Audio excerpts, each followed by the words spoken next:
Bienvenue sur les news de Samir. Aujourd'hui, on va parler de l'actualité. Et l'actualité, c'est Dominique de Villepin qui s'exprime de nouveau concernant la situation franco-algérienne, les problématiques qu'il y a et aussi le fait que Retailleau, enfin certains ministres, en fait, pensent plus à leur carrière, quoi. Ils n'en ont strictement rien à faire. Ils sont capables de détruire une relation avec un pays avec lesquels on avait des rapports économiques, et ainsi de suite, tout ça pour leur buzz. C'est-à-dire que pour leur propre carrière, c'est quand même incroyable en France, hein. Les mecs, pour leur propre carrière, c'est-à-dire juste pour avoir une image, ils ont détruit l'économie, hein. Là, les agriculteurs, s'ils sont en difficulté, c'est aussi à cause de ça, à cause d'une parole de Retailleau. Vous-même, vous allez voir que vos factures de gaz et d'électricité vont augmenter tout au cours de l'année là, de 2025, à cause que Retailleau a voulu jouer le kéké, et que nous on n'a rien dit. Donc ben jouissez, rigolez, amusez-vous, mais vous allez en payer le prix, hein. Et quand on dit que vous allez en payer le prix, c'est pas une expression, c'est concrètement vous allez en payer le prix, tu vois. Regardez par exemple l'Italie, justement ce sera le cas de cette vidéo. L'Italie, elle, ne se permet pas de faire des choses comme ça. Bref, on va parler donc de Dominique de Villepin qui s'est exprimé de nouveau sur la problématique avec l'Algérie. Nous avons Retailleau qui... alors, on a l'avocate d'un des influenceurs qui devait être expulsé, hein. Il y a eu 3 influenceurs qui ont mis à bas la France quand même, hein. C'est-à-dire que de par leur acte, de par leurs quelques vidéos, ils ont été l'enchaînement de la dévaluation de la France. C'est incroyable. C'est-à-dire qu'au début, on rigolait en disant, ouais, mais tu vas pas me dire que eux, ils ont détruit la France avec leurs paroles. Les gens, ils étaient là, oui, mais t'as vu, machin, ils représentent une nasse pour la France.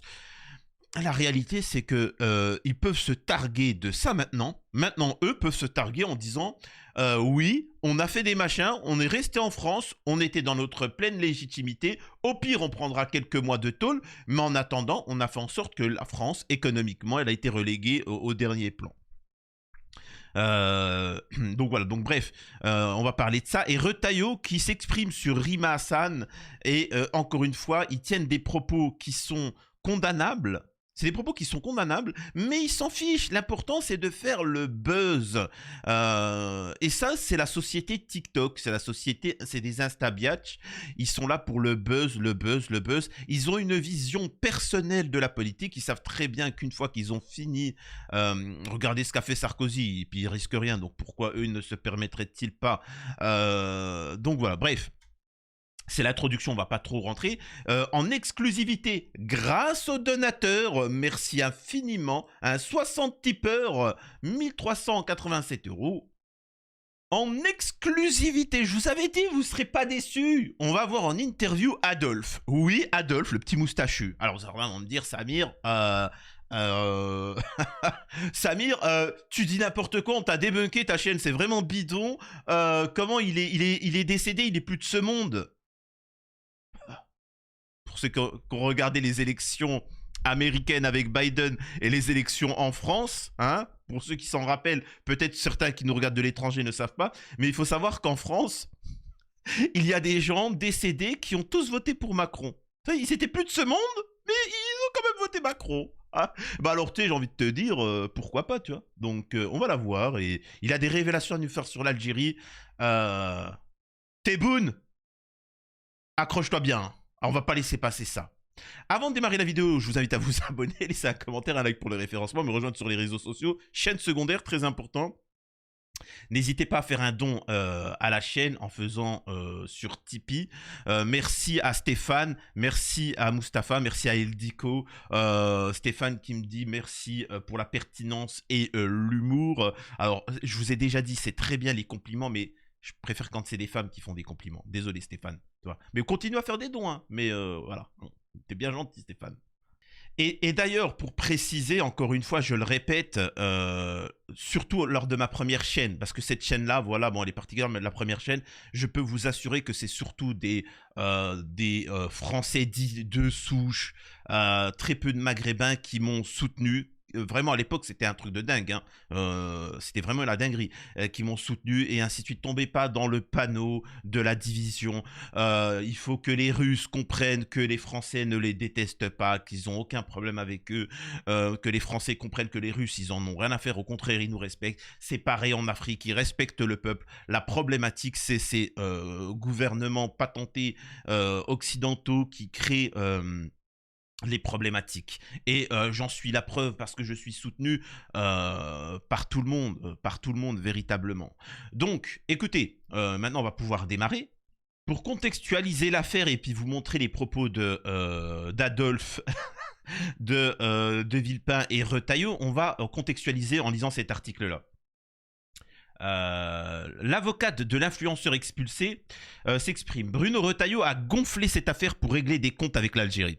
La défense de l'influenceur algérien Boualem Naman, visé par un arrêté d'expulsion du territoire à la suite des propos incitant à la bip, à la violence, compte sur un référé suspension pour obtenir sa sortie du centre de rétention administratif. Visé par un arrêté d'expulsion du territoire français pris par le ministère de l'Intérieur. Alors moi, ce que je comprends pas, c'est qu'est-ce qu'il fout en tôle? Qu'est-ce qu'il fout actuellement en tôle? Oui, mais alors, on m'a expliqué, Samir, avant un procès, on met quelqu'un en tôle parce qu'on a peur qu'il se barre. Tu vois, c'est tout, c'est juste ça. Et c'est pour ça qu'on n'a pas mis en tôle, par exemple, comment il s'appelle là, le mec là qui a écrasé une petite là en moto, ou Palmade, Pierre pas malade, et ainsi de suite. Bah, on a la preuve que le mec il veut pas se barrer, il veut même s'accrocher à la France. Donc pourquoi on le met en tôle? On pourrait le laisser libre jusqu'au moment de son procès, tu vois. Et moi, je le répète encore une fois, sur cette affaire, comprenez-le bien, j'en ai rien à faire, moi, de ces influenceurs. S'ils ont rien dit, ils sont innocents et ils devront être dédommagés pour le fait d'avoir été affichés comme ça, vraiment mis au pilori, etc. Donc, il faut vraiment, voilà. Maintenant, s'ils sont responsables, ils ont réellement dit des propos, il faut bip les femmes, faire ceci ou cela. Moi, je suis désolé, il faut qu'ils prennent de la tôle. C'est logique, il n'y a pas de débat, moi. Moi, il ne faut pas débattre. Hein. C'est simple, la justice, elle est très simple pour moi.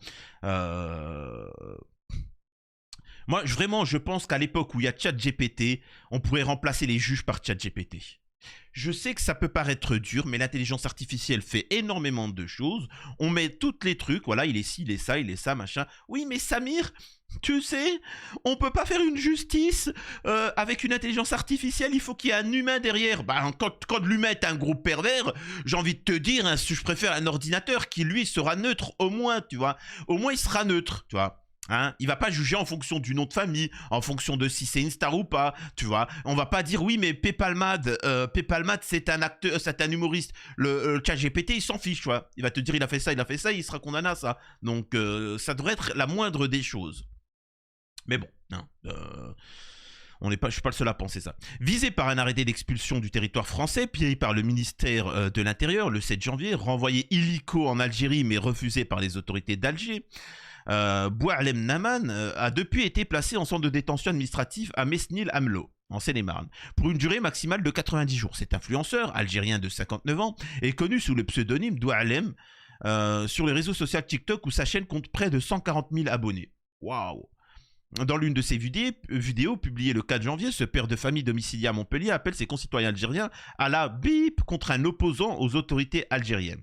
Repéré par la justice française, alors je précise aussi une petite parenthèse, il y a beaucoup de gens qui ont commis des choses atroces en Algérie, corruption qui mérite la peine à perpétuité, etc., à minima pour certains, et qui se sont réfugiés en France. Le gouvernement algérien demande de les renvoyer, et les Français refusent. Tu vois. C'est comme ça. Bon, bah écoutez, ça me fait penser un petit peu, excusez-moi de vous dire ça, un petit peu à ce qui s'est passé avec l'Arabie Saoudite et cet Allemand, et le mec qui a fugué illégalement en Allemagne, et au final, vous avez vu ce qu'il a fait, hein, un tentat. Un tentat.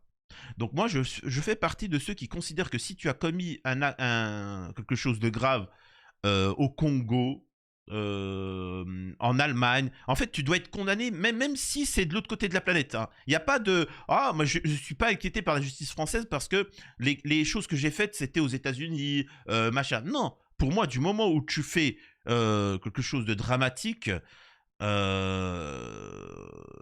faut que tu sois sanctionné.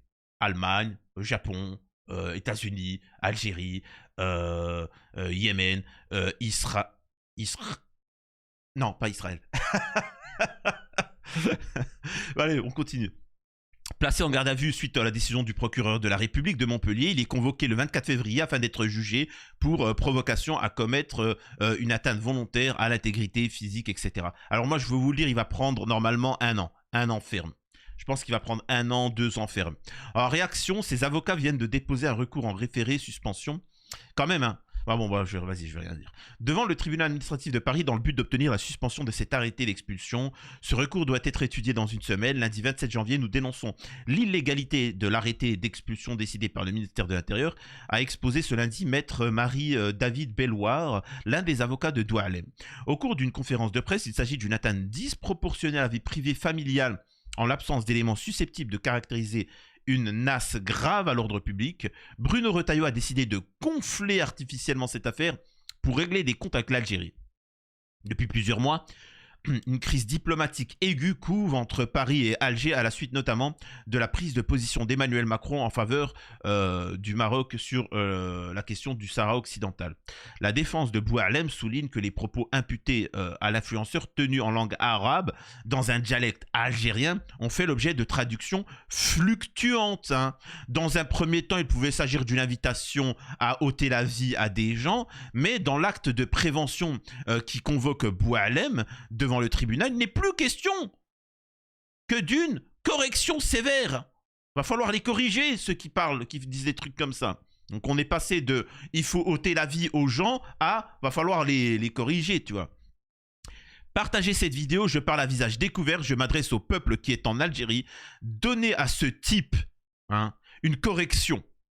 Normalement, c'est à vous, peuple algérien, c'est à vous qui devez régler ça avec lui. Monsieur Naman a opéré un changement de vie structurel. Bon, là, après, je m'en fous. Là, elle défend son client et ainsi de suite. C'est pas le plus intéressant. Mais c'était pour contextualiser. Et donc, les gens, ils sont là pour faire le buzz. Ils ne sont pas là pour autre chose. Regardez ce que Retailleau dit. Vous imaginez, comme ministre des Affaires étrangères, Rima Hassan, porte-parole du Hamas, pour laquelle Alger représente la Mecque de la liberté, vous voyez. Est-ce que nous... La Mecque des révolutionnaires. Oui, la Mecque des révolutionnaires. Moi, ce qui m'intéresse, c'est que là, il fait une diffamation grave en disant que Rima Hassan est la porte-parole du Hamas. Donc là, elle peut l'attaquer. Si vous partagez ça, vous le mettez à sa connaissance, elle peut attaquer et ainsi de suite. Mais en fait... il faut bien que vous compreniez que ces gens-là ne sont jamais... ils ont rien, hein, c'est pas grand-chose, tu vois. Mais c'est fait exprès. Ils sont là pour médiatiser ce genre de bad buzz. Ils sont là pour médiatiser le truc parce qu'ils savent qu'en fait, en disant ça, c'est positif pour eux. Ils se font passer pour des bons droitards. Et t'as toujours des incels qui vont se dire quoi? Ouais, ils vont applaudir. Si Rima Hassan, elle, derrière, je suis désolé, hein, vraiment, pour vous dire que je suis honnête. Vraiment, je suis honnête, hein. Rima Hassan derrière elle en tire une visibilité. Regardez, je suis victime. Regardez, vous voyez, on me tombe dessus, etc. Et je vais attaquer. Mais en fait, en finalité, c'est qui est gagnant? C'est bien sûr là, elle est victime, Rima Hassan, hein, mais c'est Rima Hassan et Retailleau. Et en fait, on a une classe politico-médiatique qui se vanne, qui se clash, comme les rappeurs. C'est pour ça que je vous ai dit, c'est des instabiatch. Les mecs qui se clashent entre eux, vas-y que je te dis ça et tu me dis ça et je te dis ça. Mais en finalité, qu'est-ce qui se passe? Il y a les fans de Rima Hassan qui vont se dire quoi? Ouais, on va la protéger, on va la soutenir, on va la mettre à l'abri. Et de côté, on a les frustrés qui vont dire la même chose du côté de Retailleau. Mais au final, celui qui est perdant, c'est le peuple. Parce qu'encore une fois, on ne parle pas des priorités du peuple français, des préoccupations. C'est là, encore une fois, où, par exemple, Giorgia Meloni, elle, la présidente italienne, fait le travail. Elle fait le travail, elle n'a pas de temps à perdre. Il y a, pour ceux qui suivent l'actualité, de nombreux, alors je ne vais pas vous les mettre, je vais juste vous dire comme ça, de nombreux contrats monstrueux qui sont en train d'être faits avec l'Italie. Pendant que vous vous êtes en train de kiffer, en train de manger du popcorn, à regarder le clash Retailleau-Rima Hassan, et qui ne fait pas avancer la France, les autres politiques en Allemagne, en Italie, eux, se rendent sur place, font le travail, discutent, et font de la diplomatie, et ainsi de suite. Donc voilà. Et c'est juste plaisant et exceptionnel. Donc c'est ça la grosse différence. On a une société du spectacle. En fait, c'est comme un casino, hein. Vous êtes rentré dans un casino, ça vous fait rire, ça vous divertit, mais à la fin, vous finissez les poches vides. Donc, encore une fois, il y a un problème avec ces politocards.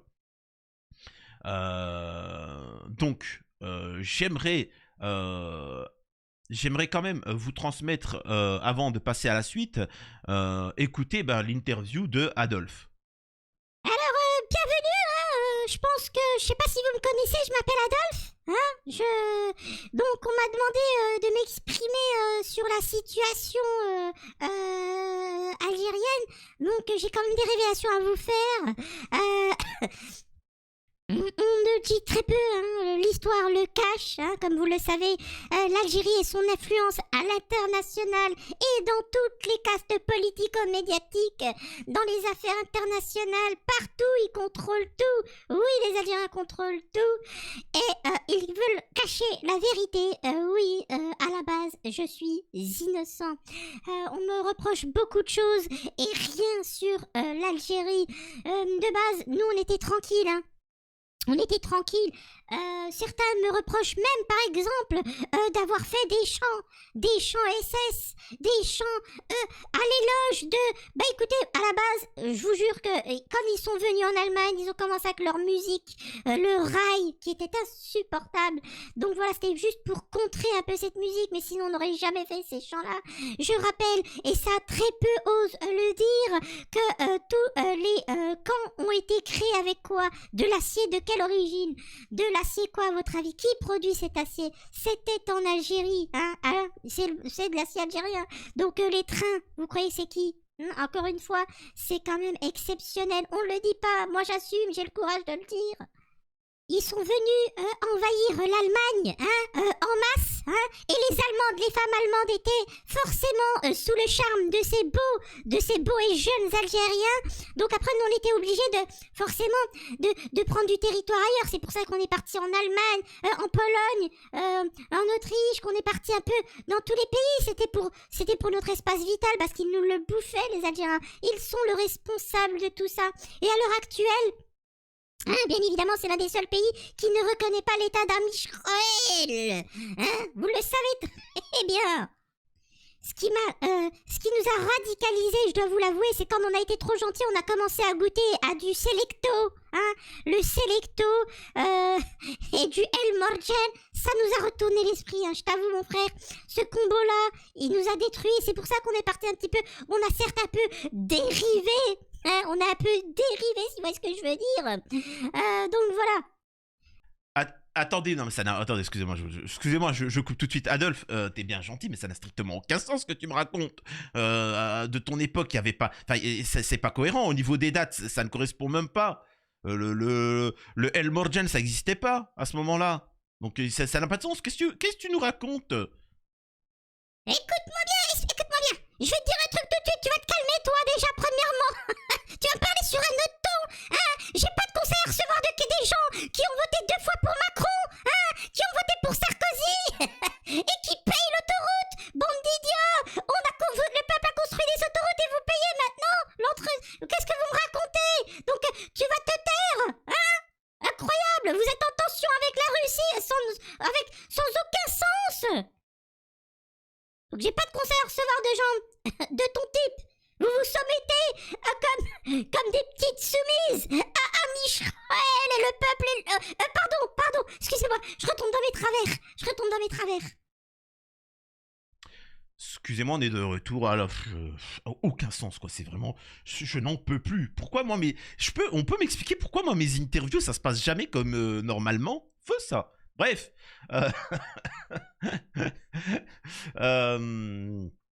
Derrière, alors pourquoi aussi, je précise, pourquoi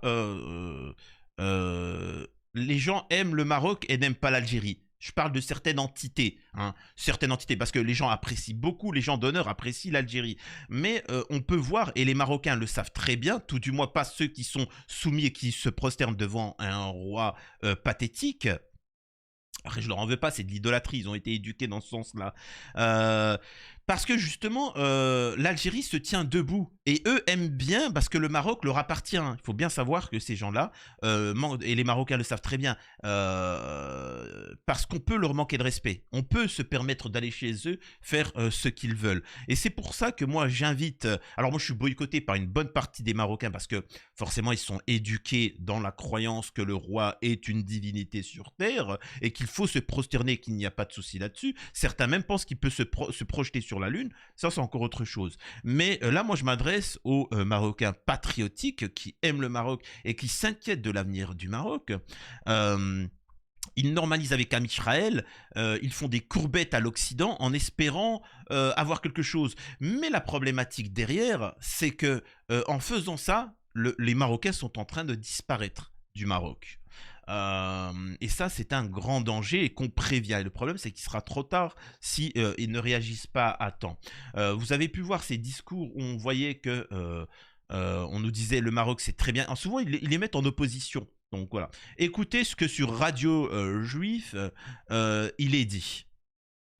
Là, j'ai kiffé le Maroc, hein. Ils adorent les Juifs, hein. Maintenant, il y a eu les accords d'Abraham. Vous avez vu là, Israël et le Maroc, main dans la main. Souvent, d'ailleurs, vous entendrez les Marocains qui se soumettent au roi du Maroc vous dire oui, mais nous, on n'a aucun problème avec Amisraël. Le problème, c'est l'Algérie, blablabla, bla, bla, bla, etc. Ainsi de suite, et tout ce que tu veux.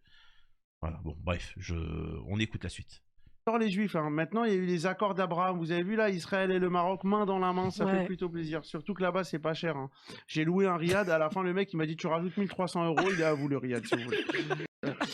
Et là, je peux vous assurer qu'aucun Marocain, enfin, alors quand je dis aucun, c'est que je parle 90% Marocains qui vivent en France, en Occident, ne dénoncera ces propos. Parce que moi, c'est ce que je dénonce, hein. Vous êtes témoin, depuis très longtemps, je dénonce le fait que le Maroc est en danger, que ces gens-là les humilient et leur manque de respect. J'ai appelé à un nationalisme beaucoup plus exacerbé au Maroc. Mais le problème, c'est qu'il faut dégager celui qui est responsable de tout ça, c'est le roi Tlé. Donc voilà, vous voyez bien pourquoi ils détestent l'Algérie et qu'ils aiment bien à l'heure actuelle le Maroc. C'est qu'en fait, là-bas, avec 50 €, les mecs, ils t'achètent des riads, machin. En fait, ils prennent le territoire. En fait, ils se font coloniser, mais gentiment, tu vois, à la palestinienne. Donc réveillez-vous, s'il vous plaît, c'est très important d'être un peu patriotique, et parce que sinon on va nous faire une Palestine bis, hein. Croyez-le, je le répète, il y a un projet en Amisraëli, c'est pas une blague, le Maroc est considéré comme une Palestine bis. S'il devait y avoir un problème en Palestine, les Juifs du monde entier se réuniraient au Maroc, hein, je le précise. Donc passons, maintenant on va écouter notre très cher Dominique de Villepin. On change de continent, vous pensez Alors attendez, parce que là, il va revenir encore une fois et dénoncer un petit peu ce que je dis concernant Retailleau, tout ça. Dominique de Villepin, comme le ministre de l'Intérieur Bruno Retailleau et l'extrême droite, que l'Algérie a humilié la France. Alors, vous savez, je suis diplomate de formation. Et s'il y a un sentiment dont il faut se méfier en matière de... Alors là, par exemple, là, il envoie un petit scud. Il dit, voilà, moi, j'ai été formé en tant que diplomate, en tant que ceci ou cela. Je suis pas un Instagrammeur, un TikToker et d'un seul coup qui s'est lancé en politique comme beaucoup. Et là, je tape à l'extrême gauche comme à l'extrême droite, hein, en centre, machin. Les mecs, ils ne sont pas adaptés à la politique. Ils ne savent pas ce que c'est. Diplomatie, c'est l'humiliation. L'humiliation de qui, de quoi? Rappelez-vous, la dépêche d'Ems. Là aussi, la France était humiliée et on est parti en guerre pour cela. Parce qu'on a jugé qu'on était humilié. C'était en fait une manipulation. Rappelez-vous, le coup d'éventail du dé d'Alger, il y a presque 200 ans. Là aussi, la guerre a suivi. Donc on ne va pas rejouer une nouvelle guerre d'Algérie. Est-ce qu'on est en train de vivre la crise la plus grave entre les deux pays? Certainement. Depuis la certainement. guerre. Et c'est pour cela qu'il faut faire preuve de beaucoup. Merci de préciser depuis la guerre, parce que ça serait quand même exceptionnel de dire que ça, c'est la crise la plus grave. Mais quand même, la crise la plus grave, lancée par 3 petits influenceurs, lancée par des hommes politiques incompétents, c'est quand même fou, hein, cette histoire. Beaucoup de sang-froid. Et il faut ne pas oublier qu'entre nous et l'Algérie, il y a des millions d'Algériens de France, des millions de Franco-Algériens, et plus largement que ça, des millions de Français issus du Maghreb, qui tous voient avec beaucoup d'inquiétude ces fluctuations, ces évolutions qui ont affecté hier le Maroc, qui affectent aujourd'hui l'Algérie. Nous avons un devoir vis-à-vis de l'histoire et vis-à-vis de nos peuples. C'est celui d'être capable de répondre à ces difficultés. Et c'est vrai qu'il y a de difficultés qui exigent de notre part beaucoup de fermeté, là encore, sur nos valeurs. Bolem Sansal, nous devons être fermes sur nos principes. Mais nous devons aussi être capables de trouver le chemin, de trouver la voie. Et il y a, entre la France et l'Algérie... Mais vous entendez ceux qui disent on a essayé pendant de nombreuses années. Là, aujourd'hui, Bruno Retailleau et d'autres politiques de tous bords disent aujourd'hui il faut faire. Alors, en fait, encore une fois, il faut dire un truc, chacun fait ce qu'il veut. Chacun fait ce qu'il veut. Je sais qu'il y en a beaucoup aussi d'Algériens ou de Franco-Algériens qui se plaignent de ce que fait la politique française. Moi, je ne dénonce pas. Hein. Je critique, j'apporte une analyse, mais les gars, ils font ce qu'ils veulent. La France, c'est ce qu'a dit le président Tebboune. Hein. Le président Tebboune a dit, mais ils ont totalement raison de faire ça. Ils ont totalement raison, ils font ce qu'ils veulent en leur pays, comme nous on fait ce qu'on veut dans notre pays, tu vois. Vous voulez négocier avec Amisraël, négocier avec Amisraël, si vous voulez pas, vous le faites pas, mais il y a des conséquences. Donc vous ne respectez pas ce que nous on considère comme machin, bah écoutez, maintenant on va vous punir, on va faire du business avec d'autres. Vous n'êtes pas stable, vous n'êtes pas honnête, vous n'êtes pas respectable, et ben on va faire du business avec d'autres. C'est tout, c'est aussi simple que ça, il n'y a pas à aller plus loin. Vous avez un chemin, vous voulez faire du business, vous savez comment vous devez vous comporter, et sinon, bah tant pis pour vous, c'est tout, faut arrêter. Pression sur l'Algérie et évoque par exemple les accords de 68. Il y a un malentendu. Il faut les remettre en cause. Il y a un malentendu depuis le départ. De ministres de l'Intérieur qui veulent régler des questions qui ne se règlent que par la diplomatie à la place du ministre des Affaires étrangères et de la diplomatie. Ah, c'est pas son rôle. Mesurons bien. Si l'Italie a en grande partie réglé son problème migratoire, c'est parce que Madame Meloni a su user de la diplomatie. Et ce n'est jamais dans l'escalade, ce n'est jamais dans la surenchère. Si ça ne marche pas, c'est peut-être qu'on a... Non, Giorgia Meloni, elle a dit la vérité. En fait, elle est venue, elle a dit la vérité. Elle a dit, excusez-moi, le problème dans le monde, c'est de la faute de... alors, on pourrait appeler ça l'état profond. Elle tombe sur la France. Mais c'est l'état profond, parce que l'état profond, la France est vraiment la plus soumise à l'état profond. Elle t'explique une chose, vous connaissez ce discours, hein, très certainement, où elle dit, le problème... c'est l'état profond, mais la France, qui vont en Afrique, qui détruisent les Africains, qui créent des tensions, qui créent des airs, des révolutions colorées. Hein, des révolutions colorées.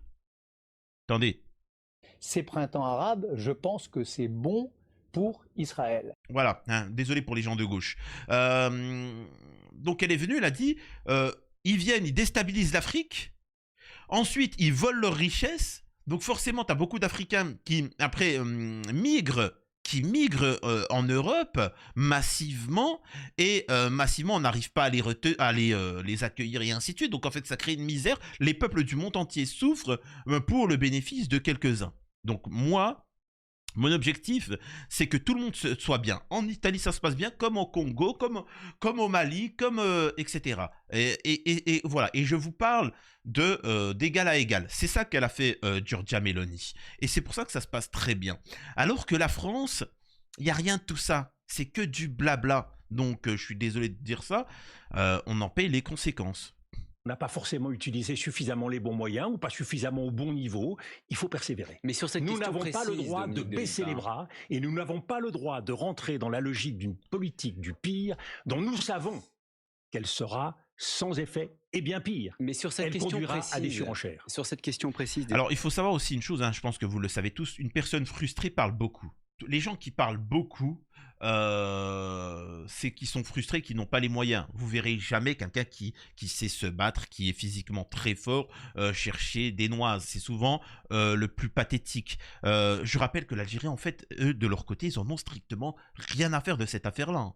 Hein, Tebboune, lui, ce qu'il pense de Macron et de Retailleau, tout ça, c'est ça. Hein. On s'en fout de son opinion. Vous vous foutez de ce que dit Emmanuel Macron. Exactement. Et quand il vous dit qu'il est prêt, éventuellement, à ne pas se fixer de limites. On s'en fout de ses limites. On s'en fout de Macron, de ce qu'il dit Macron. On s'en fout de limites de Macron. Et là, moi, je vous dirais, plus que Macron, c'est de la France.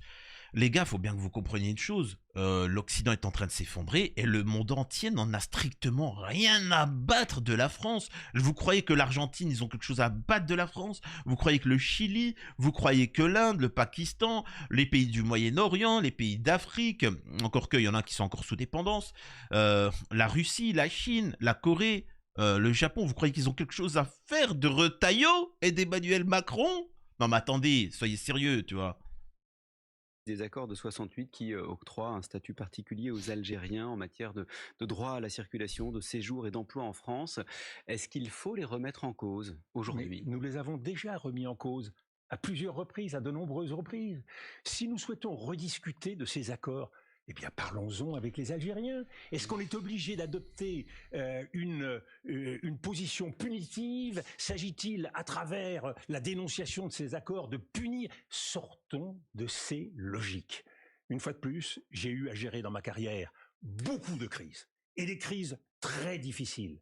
Je sais que... Alors là, par contre, là, il précise une chose, il le dit, j'ai eu à gérer des crises difficiles. Sauf que ce qu'il ne précise pas, il y a plusieurs points, c'est des crises infiniment beaucoup plus concrètes que ces guignoleries. D'autres points, c'était des crises qui lui étaient amenées. Là, ce qu'on appelle Retailleau et tout ça, c'est des pompiers pyromanes. Hein. C'est des pompiers pyromanes, ils ont lancé un petit feu et ils s'imaginaient que l'Algérie allait après, allez, c'est bon, on se serre la main. Non, non, non, il n'y a pas d'on se serre la main, tu vois. Donc en fait, ils sont à l'origine d'un problème.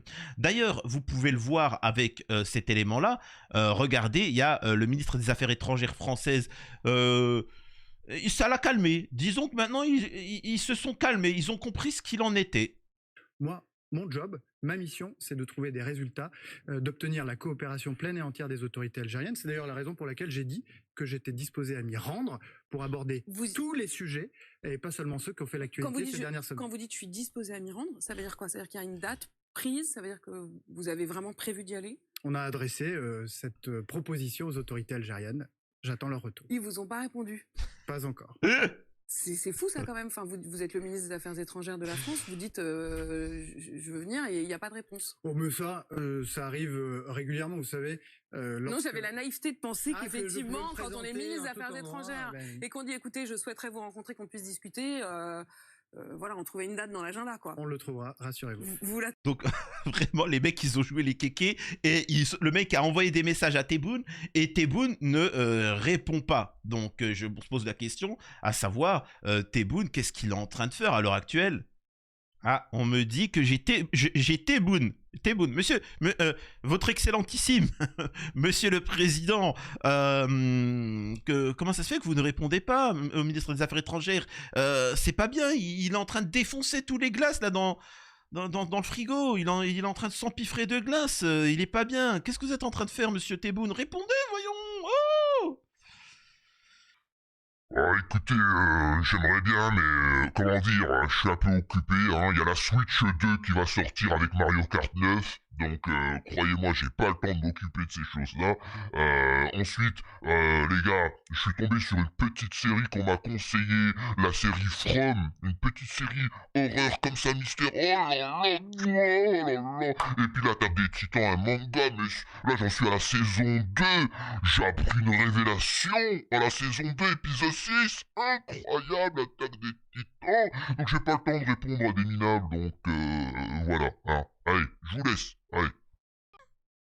Ah ok, c'est deux salles, deux ambiances. Hein. À ce que je vois, c'est deux salles, deux ambiances. Hein. C'est incroyable. Bon, voilà, vous avez compris un petit peu le contexte. J'espère que ça vous a plu. À la prochaine. Je compte sur vous pour vous abonner et partager. C'est très important. Hein. Laissez un commentaire, un message. N'hésitez pas à faire des dons. Je le répète, 1 euro, 2 euros si vous pouvez pas plus. C'est déjà, si tout le monde le faisait, ça serait exceptionnel. À la prochaine sur les news de Samir.